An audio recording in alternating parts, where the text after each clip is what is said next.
Oke, halo semua. Jadi kali ini kita akan kembali membahas hal-hal terkait dengan SNBP. Udah menuju H-5 pendaftaran SNBP. Buat kalian yang masih bingung tentang SNBP, khususnya tentang topik pilihan kedua, yaitu apakah benar sih kita itu nggak mungkin lolos di pilihan kedua atau masih mungkin? Nah, kalian bisa coba simak video berikut. Video ini Min ambil dari rekaman presentasi dari dua rektor PTN ternama, yaitu rektor PTN Unair dan ITS, yang keduanya juga pernah menjadi ketua LTMPT atau panitia penerimaan mahasiswa baru pada tahun 2021 serta tahun 2022. Jadi mungkin kalian bisa simak video ini agar kebingungan kalian bisa berkurang. Jadi bisa lebih mantap dalam memilih pilihan kedua di SNBP. Oke, jadi sebenarnya topik ini pernah Mimin bahas juga pada video sebelumnya. Mungkin bisa kalian tonton di sini. Mimin kasih linknya, bisa klik di sini aja. Jadi kalau dulu Mimin bahas itu berdasarkan ini sumbernya, video apa ya? Sosialisasi dari kalau itu dari UB, Universitas Brawijaya Malang, yang mana mereka apa ya? Menyatakan bahwa nggak akan milih pilihan kedua. Kenapa ini? Jadi emang ini tuh udah dikonfirmasi juga oleh rektor Unair yang tadi yang akan Mimin jelasin nanti di bagian selanjutnya. Jadi di SNBP itu ada dua periode seleksi. Jadi yang pilihan pertama dulu, baru pilihan kedua.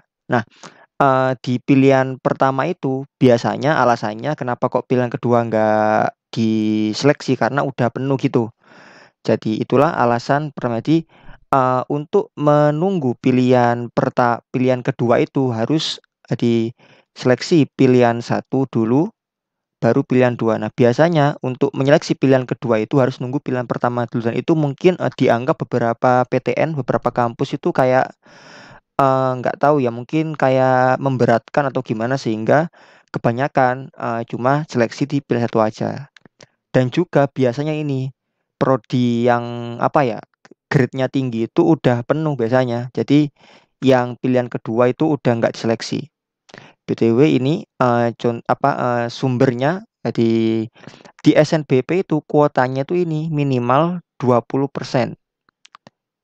Jadi nah, kalau PTNBH ini itu apa ya, status PTN. Jadi mungkin status PTN akan Min bahas di video lain. Simpelnya ada beberapa PTN yang udah punya status PTN-BH. Ini tuh status yang tertinggi di Indonesia. Jadi kalau ada PTN yang udah PTN-BH, dia itu udah masuk kasta yang tertinggi lah gitu. Perbedaannya salah satunya ini contohnya. Mereka bisa ini mandirinya maksimum 60%. Berarti nanti yang SNBP dan SNBT itu cuma 50% juga. Untuk ini SNBT dan SNBT. Nah, jadi bisa aja kayak 25-25, atau yang SNBP tuh bisa cuma diambil ini minimalnya aja 20% atau 1/5. Nah, bisa kalian bayangin tuh.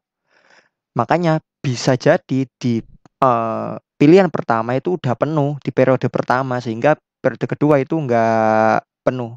Sorry, nggak diikutin. Itu nanti itu alasan alasan pertamanya. Alasan keduanya adalah gini. Ini dari rektor Unair ya. Ditakutkan gini. Misal contoh kasus di pilihan pertama itu mereka cuma ngambil 70% dari kuota SNBP.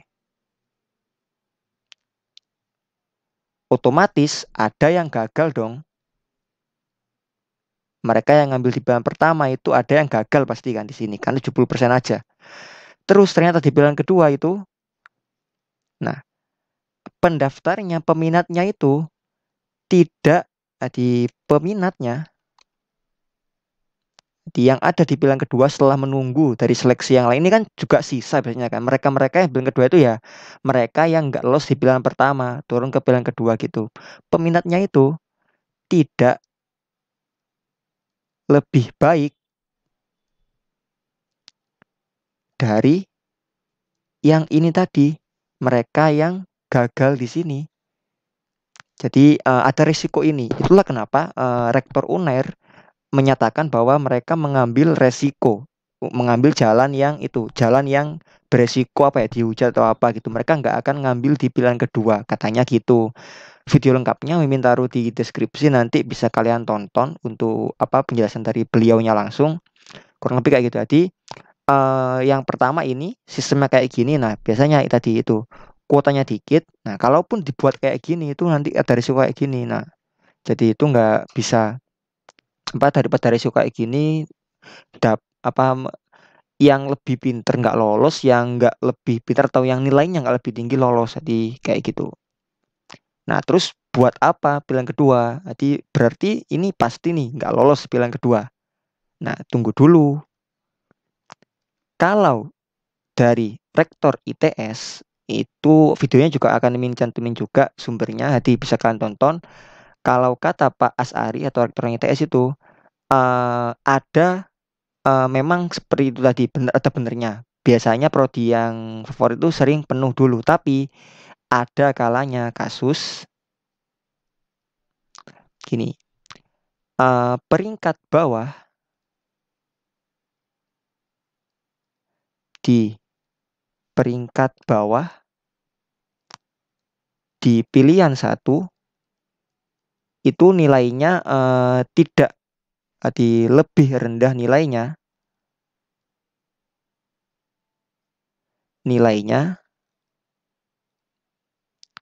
daripada pilihan kedua.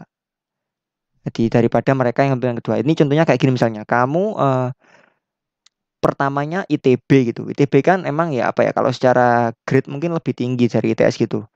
Di ITB kamu kalah bersaing karena saingnya tinggi-tinggi. Tapi nilaimu kalau ketika masuk ke pilihan kedua di ITS ternyata masih lebih tinggi dari mereka yang pilihan satu lolos di peringkat bawah. Jadi misalnya ini nih 1 sampai 20 misalnya kuotanya. Jadi peringkat satu ini nilainya 95 misalnya. Peringkat ini tuh nilainya 87-an gitu misalnya. Nah, kamu di pilihan kedua itu kamu nggak lolos gara-gara di ITB misalnya itu batas bawahnya misalnya itu 93 di ITB. Nilaimu itu 92 misalnya atau 91 gitu. Kalau kamu ke sini kan masih bisa nih. Nah, itu kalau di ITS dipertimbangkan katanya. Jadi masih mempertimbangkan untuk mereka-mereka yang nilainya lebih tinggi dari peringkat bawah di pilihan pertama. Nah, tapi mungkin ya nggak tahu ya, mungkin ada faktor koreksi juga. Contohnya apa ini? Kalau yang ini perkiraan Min aja ya. Jadi mereka-mereka yang ngambil di pilihan pertama itu kan udah komitmen gitu, ngambil di udah pengen masuk jurusan ini gitu. Jadi ya mungkin ada, nggak tahu pertimbangannya, apakah mereka langsung di compare gini atau ada tambahan tiga. Jadi ada kayak kalau mau menggeser itu harus jauh atau harus seberapa tinggi daripada pilihan, daripada yang rank bawah pilihan satu gitu. Cuma nggak jelasin, yang penting intinya masih bisa lolos di pilihan kedua. Contoh kasusnya ini tadi contohnya. Nilai kalian itu lebih tinggi daripada yang rank bawah pilihan pertama. Jadi masih bisa, dan itu intinya adalah tergantung PTN-nya. BTW Min udah bahas juga beberapa PTN yang nerima di pilihan kedua di video sebelumnya tentang ini, yang bisa kalian lihat di deskripsi juga, mungkin menjadi linknya juga.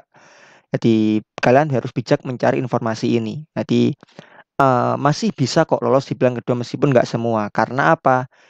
Kalau memang nggak bisa lolos di pilihan kedua, kenapa dibuat sistem pilihan kedua gitu kan? Harusnya dari awal ya udah nggak usah ada pilihan kedua kalau emang nggak bisa lolos. Jadi pilihan kedua itu masih bisa lolos meskipun peluangnya kecil, dan tidak semua PTN itu menyeleksi pilihan kedua.